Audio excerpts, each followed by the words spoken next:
बादल भैया, मैं क्या करूं? मेरी जो घोंसला थी वहाँ अधिक बारिश की वजह से टूटकर गिर गई है और मैं दूसरे पंछियों के पास सहारा के लिए जा रही हूँ, तो कोई अपने घर में सहारा देना नहीं चाह रहे हैं। जंगल में चारों तरफ बारिश होती रहती है। बारिश जोरों की होने की वजह से टूनी की घोंसला टूटकर हवा में उड़ जाती है। टूनी बारिश में पेड़ पर बैठकर बारिश रुकने की इंतजार करती रहती है।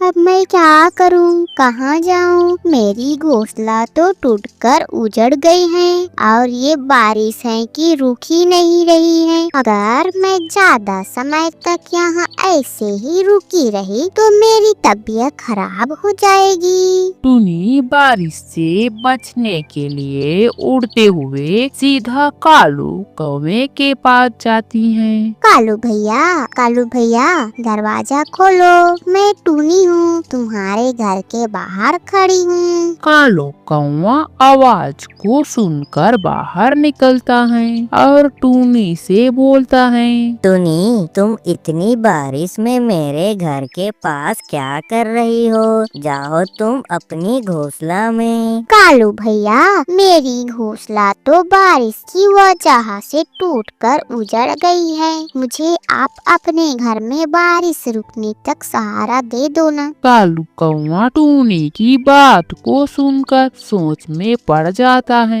फिर बहाना बनाकर बोलता है, टूनी, तुम अभी मेरे घर में नहीं आ सकती हो। मेरे घर में अभी मेरे मेहमान आए हुए हैं, जिससे मेरा घर पूरा भर गया है। तुम कहीं और किसी दूसरे के यहाँ चले जाओ सहारा के लिए। टूनी कालू की बात को मानकर वहाँ से उदास मन चुपचाप उड़ते हुए चली जाती है। टूनी उड़ते उड़ते जंगल के रास्ते से गुजरती हुई जाती रहती है, तो उसे पास में ही जग्गू तोते और हरियाली तोते की घर दिखाई पड़ती है। हरियाली बहना, ओ हरियाली बहना, जरा दरवाजा तो खोलो, मैं टूनी हूँ, तुम्हारी सहेली।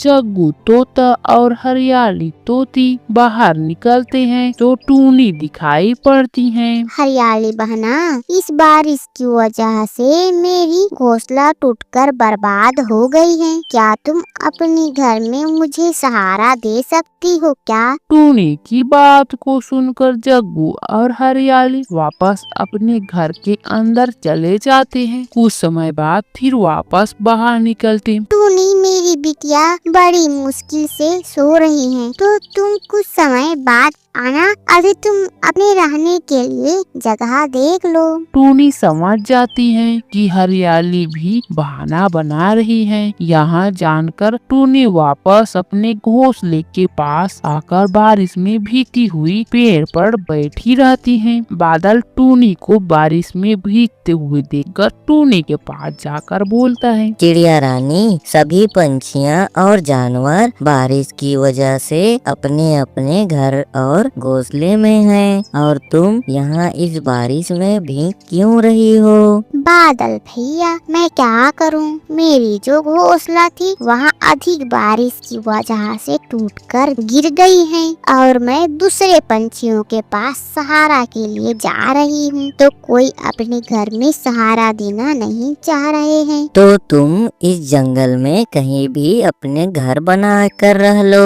बादल भैया, बारिश इतनी ज्यादा हो रही है कि मैं इस बारिश में अपने लिए कहाँ से घर तैयार कर सकती हूँ। अगर बारिश रुकी तो मैं अपने लिए घर तैयार कर पाती। तुम एक काम करो, बारिश रुकने तक तुम मेरे ऊपर ही रह लो, इससे तुम्हें बारिश में भीगना भी नहीं पड़ेगा और तुम जंगल का नजारा भी देख सकती हो। बादल के ऊपर टूनी बैठ जाती है। फिर बादल बादल टूनी को अपने ऊपर बैठाकर पूरा जंगल घुमाता है। कुछ दिन बाद बारिश खत्म हो जाती है तो बादल टूनी को एक पेड़ में उतारता है। टूनी, अब बारिश खत्म हो गया है, अब तुम अपने रहने के लिए घर तैयार कर लो।